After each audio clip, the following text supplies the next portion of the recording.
기계직 공무원 현황, 제가 간만에 라이브에서 우리 기계직 공무원 현황을 좀 말씀을 드려볼게요. 일단은 우리 기계 쪽에서 일하시는 분들도 혹시 모르잖아요. 나중에 야 나 이거 너무 힘든데 공무원 한번 해볼까 하시는 분들도 있을 수 있고 하니까 한번 봐주시면 좋겠습니다. 자, 요거 좀 보면서 1월 2일날, 그러니까 좀 시간이 됐어요. 거의 한 달 정도 됐는데 1월 2일날 이제 국가공무원 경쟁 채용 시험 공고가 나왔습니다. 공고가 나와가지고 요거는 제가 진작에 봤어요. 진작에 봤고 또 몇 개 좀 확인할 내용이 있어가지고 몇 개 좀 확인도 하고 하면서 자료를 준비하다 보니까 조금 방송이 늦었습니다. 올해 이제 그 전반적으로 몇 명을 뽑고 예상 경쟁률은 얼마나 되고 이제 그런 말씀 한번 드려볼게요. 자, 1월 2일날 나온 공고고요. 자, 요 내용 한번 보도록 하겠습니다. 이제 넘어가네. 여러분들 일단은 7급부터 좀 설명을 드릴게요. 우리 기계직 공무원 같은 경우는 이제 그래도 많이 보시는 게 시험을 많이 보시는 게 7급하고 9급 시험이 있거든요. 근데 일단 7급 시험부터 좀 소개를 해드린다 그러면은 이게 공업직 안에 일반기계라고 있어요. 그러니까 사실은 우리가 편의상 뭐 기계직 공무원, 그러니까 공무원 기계직 그 얘기를 하는데 정확하게 좀 명칭을 좀 한다? 그러면은 이제 공업직이죠. 정확하게 하면 이제 공업직이고 그 중에 이제 일반기계 직렬 이렇게 보면 좋을 것 같습니다. 올해는 13명 뽑아요. 내가 말하고도 좀 그렇긴 한데 13명 뽑아. 13명 뽑는 이제 시험이고요. 과목 수가 하나, 둘, 셋, 네 개인데, 자, 이거는 2차 시험입니다. 그러니까 사실상 2차 시험에서 전공을 본다. 이제 이렇게 생각을 하시면 돼요. 2차 시험에서 전공을 본다. 이렇게 생각을 하시면 되고, 과목은 4개인데, 실제로 이제 제가 강의하는 과목은 요거 3가지입니다. 기계공자법, 기계설계, 자동제요. 3과목이고, 이제 아무래도 이제 이 중에서 뭐 다 어렵다고는 하는데, 이 3과목, 전공 과목 중에서 제일 어려운 과목이다 그러면 많은 분들이 생각하시는 게 이제 요 자동제어라는 과목을 많이 어려워하십니다. 우리 취급 보시는 분들. 근데 이게 이제 2차 시험이거든요. 그러면 1차 시험은 뭐냐? 여기 보시게 되면은 여러 가지 얘기가 나오는데, 뭐 언어 논리 영역, 자료 해석 영역, 뭐 상황 판단 영역 그러는데 이게 다 뭐냐면은 영어는 빼고요. 영어는 빼고 요거 3가지. 요걸 우리가 보통 이제 P셋이라고 하죠. P셋이라고 얘기를 합니다. 그래서 공직 직무적성 시험이라고 해가지고 이제 공식으로 된 시험이 있어요. 그래서 이제 P셋 시험인데 요 3가지 영역에 대해서 시험입니다. 그러니까 사실상 2차 시험을 보려고 그러면 1차 시험을 패스를 해야 돼요. 이게 통과를 해야 2차 시험에 와서 시험을 볼 수가 있습니다. 그러다 보니까 제가 사실은 요 7급 시험도 한번 보고 싶었거든요. 근데 여기를 넘지를 못하겠더라고요. 이게 뭐 공부하면 될 수 저는 공부해도 안 될 것 같아요. 나 솔직히 제가 왜 그러냐면은 제가 예전에 몇 군데 이제 공기업에 시험을 본 적이 있어요. 제가 강사하기 전에 기술사 되고 나서 시험을 이렇게 보러 갔는데 그 시험 볼 때도 마찬가지입니다. 여기도 시험을 1부, 2부 나눠가지고요. 1부, 2부 나눠가지고 여기는 이제 직무적성 검사 그래가지고 직무적성 검사라고 하는데 시험입니다. 시험 직무적성 검사 보는데 이런 거예요. 논리 영역, 뭐 자료 해석, 상황 판단, 그럼 자원 관리 뭐 되게 많거든요. 그래서 인적 뭐 자원 관리도 있고 그다음에 뭐 있더라 뭐 여러 가지 영역이 있어요. 그래서 그 중에서 이제 공기업마다 조금씩 다릅니다. 이게 내용이 조금씩 달라요. 그래서 그런 것들 시험 보러 다녔는데 제가 실제로 그때 무슨 공단이지? 갑자기 생각이 안 나네. 에너지 공단인가? 거기서 시험하는데 이 직무적성 검사, 그러니까 100점 만점 중에 제 100점 만점 중에 몇 점 만점 25점 맞았어요. 그리고 전공 시험은 100점 만점 중에 78점인가? 제가 기술사인데도 쉽지 않더라고요. 근데 그때 합격 커트라인이 뭐냐면 이거 두 개 합쳐가지고 평균 내가지고 91점이 커트라인이었어요. 그러니까 저는 뭐 택도 없는 거죠. 그거 보면서 나는 이거 안 되겠다. 그렇게 생각했던 기억이 납니다. 그렇게 했었습니다. 그래서 이제 요렇게 제가 이제 이런 이제 아픔이 있기 때문에 요런 직무적성 검사, 시험, 이거는 필수에서는 하여튼 저는 제 인생에서는 아예 제껴놓고 가요. 그러다 보니까 이제 시험을 볼 기회가 없더라고요. 그래서 7급 같은 경우는 보통 시험 끝나고 나면은 그 답안지가 나오잖아요. 그 답안지, 그 시험지 풀어보면서 이렇게 문제가 나왔구나. 이렇게 보고 있습니다. 그래서 어쨌든, 그러니까 이게 지금 7급이 여러분들 아시는 분인지 모르겠지만 저는 이 7급의 어떤 위압감을 어디서 느끼냐면은 예전에 진짜로 그 예전이니까 오래전이 아니에요. 올해 한 2년, 3년 전. 요거 제가 아는 분이 이제 집이 포항에 계신 분이 있었는데 포항에 있는데 이분 조카가 7급 공무원에 합격을 했어요. 그러니까 기계직은 아니고 그냥 다른 직렬로 해가지고 7급의 어떤 조카분이 합격을 하셨는데 그 집에서 잔치를 엄청 하시고 그 주변 사람들 선물 나눠줬는데 그분이 나한테도 하나 줬어. 그러니까 그게 나도 그 조카를 본 적은 없는데 내가 이제 공무원학원에서 이렇게 강의하고 있고 하니까 잠깐 몇 개 물어본 게 있었습니다. 몇 개 이렇게 물어보셔가지고 그 당시에도 요즘 7급 공무원 하는 애들은 어떻게 공부하냐, 거기서 예전처럼 노량진에서 막 이렇게 처박혀가지고 공부하냐, 그리고 보통 몇 년 정도 하는 거 같냐 해서 대충 아는 대로 말씀을 드렸죠. 했더니 그거를 기억하시고 저한테 선물을 주시더라고. 이 위용이 엄청납니다. 이게 9급하고 7급 그러면은 딱 2개 차이밖에 안 나잖아요. 솔직히 2개 차이밖에 안 나는데 이 심적인 위압감이 되게 커요. 7급 같은 경우. 그리고 우리 기계직 같은 경우는 올해 13명 뽑습니다. 13명.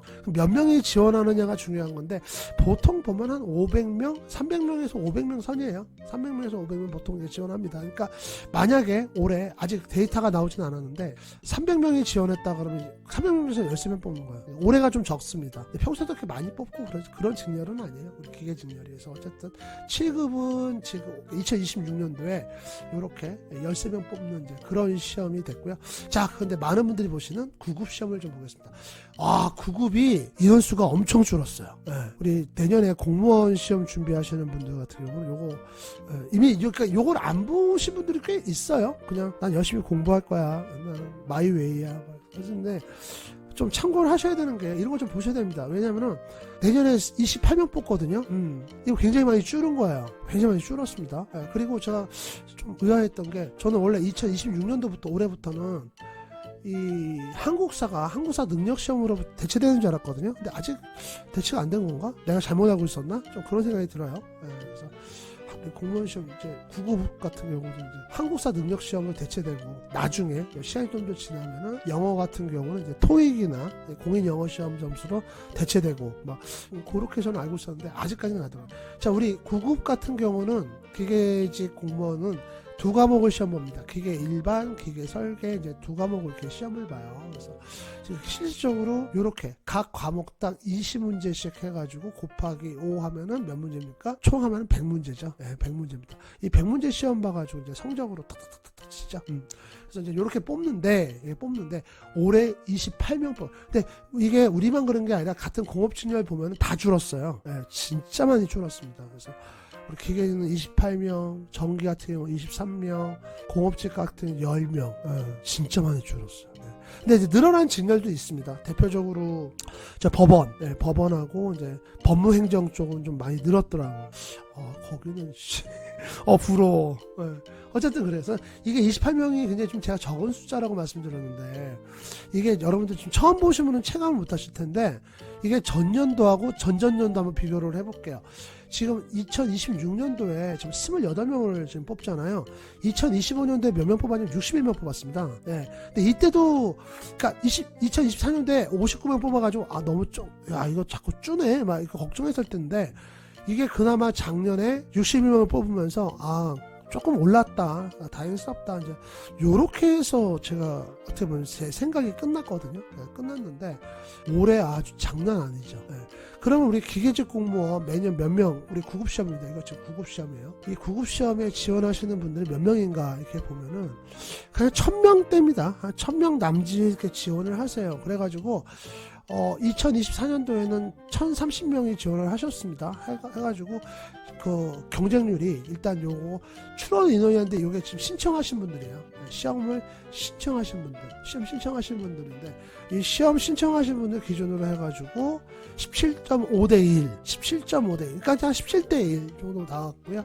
자, 그 다음에 2025년도죠. 작년에 경쟁률이 16.5대 1, 그러니까 16대 1 나왔어요. 이렇게 나왔습니다. 그러니까 사실 저희 기계 직렬이 다른 직렬하고 비교했을 때 경쟁률이 그렇게 낮지가 않아요. 낮지가 않습니다. 근데 이제 그럼에도 불구하고 그럼 왜 기계직에 지원하냐? 그거 뒤에 가서 말씀드릴게요. 제가 이제 기계직 지원하신 분들의 어떤 특징, 그리고 이 여기서 공부하시는 분들의 어떤 습성 그거 좀 정리해 드릴 테니까 혹시 좀 생각이 있으신 분들은 그거 참고해서 준비하시면 될 것 같고요. 자, 근데 일단 지금 현재 출원 인원 발표가 아직 안 났습니다. 인사혁신처에서 아직 몇 명이 지원했는지가 안 나왔는데 지금 보시면 뭐 매년 1000명 남짓이잖아요. 요 전년도에도 한 1000명 남짓 지원을 했습니다. 그러니까 제가 공무원하고 관해서 처음 강의를 했을 때 그 다다음인가 그때까지만 해도 한 3000명 선이 유지됐었어요. 시험 응시하시는 분들이. 근데 이제 점점 공무원 인기도 떨어지고 이 직렬해서 뽑는 사람도 줄고 하니까 이제 점점 줄다가 2024년도에는 1030명, 2025년도에는 1009명 이제 이렇게 지원을 하신 거거든요. 근데 만약에 올해 지금 28명 뽑는데 작년이랑 비슷하게 한 1000명 정도 지원한다. 그러면 이제 경쟁률이 얼마가 되냐면은 35대 1이 됩니다. 35대 1로 확 뛰어요. 그러니까 사람은 안 뽑고, 이제 응시자 수가 동일하다고 했을 때 35대 1 되고요. 참고로 하실 거는 뭐냐면은 지금 요게 요 경쟁률 지금 요거 기준이 여기 지금 출원 인원이라고 그래가지고 응시자 수입니다. 응시자 수인데 여러분들 응시했다고 그래가지고 다 시험장에 가는 건 아니라는 거 다 아시죠? 예를 들어서 뭐 응시자가 1030명 했다 1030명 다 시험장 가냐? 그건 아니에요. 그럼 실제로 시험장 간 사람은 얼마냐? 2024년도에 보면은 한 600명 선, 600 몇 명인데 제가 그 뒷자리까지 생각이 안 나고요. 자, 2025년도에는 거의 500명 선이에요. 500명 후반, 거의 600명이 나는데 좀 줄었어. 그러니까 지금 딱 보고 있으면은 거의 뭐 50%까지는 아니고 한 45%가 실제로 시험 응시를 안 하셨던. 이거는 최근에 좀 많이 제가 놀랬어요. 이거 뭐지? 왜냐면 제가 이제 처음에 해커스 공무원에서 그 공무원 강의한 게 2022년도인가? 아니면 2021년. 이게 헷갈려요. 어쨌든, 요 무렵에 제가 시험을 보러 가잖아요? 그 시험장 고사실 가면은 우리 공무원 시험 같은 경우는 거의 같은 고사실을 봅니다. 거의 같은 고사실. 종이로 시험 보기 때문에 나뉘어져 있지가 않아요. 딱 보는데 여기 의자가 쫙 있잖아요. 이렇게 의자하고 책상 쫙 있고 이렇게 보면은 빈자리가 없었어요. 그때만 하더라도. 근데 바로 그 다음에부터 빈자리가 이제 조금씩 생기더니 나중에 보니까 한 절반 비고, 저 같은 경우는 이제 시험을 보러 가니까 국가직, 지금 말씀드린 거 다 국가직입니다. 국가직 시험 보러 가면 이제 좀 비어있고 그래가지고 이건 이게 맞나? 막 이렇게 생각하고 그랬는데 어쨌든 인원수도 줄고 응시자 수도 줄고 시험 보러 실제로 오신 분들도 많이 줄었다. 그러면서 경쟁률은 지금 올라갈 수밖에 없는 상황이다. 이제 이렇게 말씀을 드릴 수 있는데 지금 제가 말씀드리는 내용은 뭐냐? 국가직입니다. 국가직이 있어요. 공무원이 보면 국가직이 있고 지방직이 있거든요. 지방직. 근데 이 국가직하고 지방직이 어떻게 보면 이제 여러 가지가 다릅니다. 근데 같은 공무원이에요. 나는 국가직이니까 지방직보다 위에 있고 나는 지방직이니까 국가직보다 아래 있고 이런 개념이 아니라 같은 이제 그 공무원인데 제일 다른 거는 이제 근무하는 데가 달라요. 그러니까 국가직 같은 경우는 거의 세종시에서 근무한다 보시면 돼요. 거의 세종시에서 근무하는 게 이제 대부분이고 지방직 같은 경우는 이제 우리 집 옆에 집 근처죠. 보시면 돼요. 그래서 사실상 이제 지방직 지원하시는 분들하고 국가직 지원하시는 분들하고 이제 어떤 게 가장 차이가 나냐면 지방직 지원하시는 분들은 사실상 우리 기계직입니다. 다른 거는 제가 뭐 말씀드리기가 좀 그렇고 우리 그 기계직 같은 경우는 이런 게 있어요. 그 내가 집에서 멀리 떠나기가 어려운 분들이 있습니다. 개인적으로. 예를 들어서 부모님을 모시고 이렇게 살아야 되는데 나이가 많으셔. 그럼 좀 그렇죠. 예, 그리고 또 자기가 태어나서 계속 한 지역에 오래 살았어. 거기 막 친구들도 있고 아는 사람도 너무 많아. 여기가 떠나기가 싫은 거야. 여기 뭐 내가 살 집도 있고 굳이 막 이러면서. 예. 그런 분들, 예, 이런 분들은 보통 지방직을 선택하십니다. 국가직 붙고 지방직 붙고 그러면 보통 이제 지방직으로 가세요. 예. 그러니까 공무원 시험, 우리 구급 시험은 1년에 난 국가직만 볼 거야 이렇게 하시는 분들 거의 없어요. 국가직도 보고 지방직도 보고 이제 이렇게 하십니다, 실제로. 그냥 이렇게 좀 그게 달라요. 우리 기계도 마찬가지입니다. 기계도 다른데, 자, 제가 왜 데이터를 국가직밖에 못 갖고 오냐면은, 우리 지방직 같은 경우는 그 지자체에서 매년 뽑는 인원하고 지역이 매년 달라요. 그러니까 전라도 광주 있잖아요. 전라도 광주 예를 들면은 얘네는 작년에는 여기서 기계직을 실제로 안 뽑았어요. 안 뽑고 재작년에는 뭐 4명, 3명 이렇게 뽑다가 작년이죠. 작년에는 아무도 안 뽑고 막 이래가지고 광주 사신 분들이 나 여기서 근무할 거야. 그래서 기다리고 있었는데 공고 기다리고 있었는데 그게 안 나와가지고 실망하시고 막 그랬던 적이 있어요. 광주 맞을 거예요. 내가 봤을 때 기억이 별로 강조인데 어쨌든 그렇습니다. 그래서 지방직은 제가 정확한 데이터를 내기가 좀 어렵습니다. 그러니까 항상 제가 공무원 얘기한다 그러면은 국가직을 데이터로 해서 말씀을 드리고 있고요. 자, 그다음에 이제 서울시 공무원. 이 서울시 공무원은요 유일하게 지방직에서 전국구입니다. 전국구. 그러니까 이게 뭐냐면은 서울시 공무원은 지방에 어디 사셔도 다 지원할 수가 있습니다. 대신에 다른 서울시를 제외한 나머지 지자체, 뭐 충남 아니면은 뭐 충북, 전라, 경남 뭐 이런 데는 주소지가 거기 있어야 돼. 거기 계신 분들이 지원을 할 수가 있는데 서울시 지방직이지만 서울시 공무원은 전국 어디에 있던 다 지원할 수가 있습니다. 그러니까 사실 지방직 공무원 시험에서 이 서울시 지원하신 분들은 이건 제2의 국가직이야. 그냥 제2의 국가직 시험 막 이런 느낌이에요. 그렇습니다. 그래서 이런 거 여러분 참고하시면 좋을 것 같고요. 어쨌든 지방직은 아직 공고가 안 떴습니다. 지금 제가 말씀드리고 있는 거는 국가직, 지금 국가직 갖고 얘기를 하고 있는 거니까 그런 것들 여러분 좀 같이 좀 참고하셨으면 좋겠어요. 어쨌든 올해 28명 뽑는다 그래가지고 저는 개인적으로 아주 실망스럽습니다. 좀 많이 뽑아주지. 좀 그렇게 됐습니다. 그래서 이런 게 좀 있었다. 이제 그 말씀을 좀 드리고 싶었고요. 자, 그 다음에 우리 공무원 시험에서 이런 것 좀 보도록 할게요. 이 공무원 시험 준비하시는 분들이 처음에 제일 먼저 알아보셔야 되는 게 요 가산점입니다. 가산점. 자, 이거 왜 그런지 설명드릴게요. 그러니까 뭐 공부 열심히 하면 다 붙는 거 아니야? 라고 생각하실 수가 있는데 이 공무원 시험은 진짜 0.5점 때문에 이 핫불이 갈리는 시험이거든요. 그러니까 이제 핫불이 갈린다는 건 어떻게 보면 이제 인생이 갈리는 거죠. 그죠? 네, 인생이 갈리는 이제 그런 시험이 됩니다. 그래서 요 0.5점이라는 이 가중치가 전체 시험에서 굉장히 크다는 거죠. 네. 그러다 보니까 지금 현재 공무원 시험에 들어와서 공부하시는 분들 중에는 본인이 가산점을 받을 수 있는 그런 직렬로 지원하는 게 일단 기본입니다. 그리고 그 전에 내가 공무원 시험 보면은 가산점을 주나? 주네? 그래서 준비하시는 분들도 굉장히 많습니다. 근데 우리 공무원 시험에서 가산점은요, 크게 보면은 3가지예요. 예, 국가유공자, 이제 국가유공자라면 여기는 의사자, 사장자, 요런 분들. 그 다음에 이제 취업지원 대상자. 이거 취업지원 대상자가 여러분들 이게, 뭐, 아시는 분은 아시겠지만 이게 지정받기가 쉽지가 않거든요. 취업지원 대상자. 예. 그러니까 이게 취업지원 대상자 꼭 내가 못 먹고 못 살아야 그런 게 아니라, 여기 의사자 사상자 있는데 이거 빼고 국가유공자 자녀도 해당되는 경우가 있어요. 취업자 대상자로. 그래가지고 꼭 못 먹고 못 살아야 이게 취업자 대상 되나? 그거 아니고요. 좀 집안에 좀 공을 세우신 분들이 있거나 아니면 특정 지역에 있거나 이게 되게 좀 범위가 넓어요. 그래가지고 제가 예전에 보니까 그 비가 좀 많이 왔잖아요. 비가 막 많이 와가지고 그때 수해가 났는데 어떤 지역에 살면은 거기 계신 분들의 일부가 이렇게 취업 지원 대상자로 이렇게 선정이 되고 막 그런 걸 제가 봤습니다. 그러니까 이게 좀 저런 거 어떤 어떻게 보면 이제 사건도 사건에 따라 다르고 시즌에 따라 좀 다른 이제 그런 게 있어요. 그래서 요 취업 지원 대상자 이분들이 큽니다.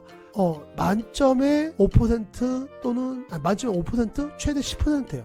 이거 엄청난 겁니다, 여러분. 자, 이게 왜 그러냐면은 아까 제가 우리 구급시험 잠깐 과목을 보여드렸잖아요. 우리 구급시험 과목 좀 잠깐 보도록 하겠습니다. 우리 구급시험 과목이 이렇게 5과목이잖아요. 아직 국어, 영어, 한국사, 기계, 일반, 기계적 5과목이고 한 과목당 문제가 20문제니까 총 100문제입니다. 100문제인데 지금 저 10% 그러니까 10.5점 가점 주겠다는 게 전체 100점 중에서 5점을 주겠다는 얘기예요. 그러니까 그 얘기는 뭐냐면은 이 전체를 다 합쳐서 100점 중에 10점 또는 5점을 주겠다는 얘기예요. 그러면 여러분 보세요. 만약에 내가 가점을 10점 받잖아요. 가산점을 10%, 아까 보셨던 10% 가산점을 받게 되면 어떤 효과가 나오냐면은 이게 지금 한 문제당 이게 지금 20문제씩이잖아요. 20문제니까 한 문제당 지금 5점이거든요. 그러면은 이 전체 5과목에서 2개를 더 맞히는 효과야.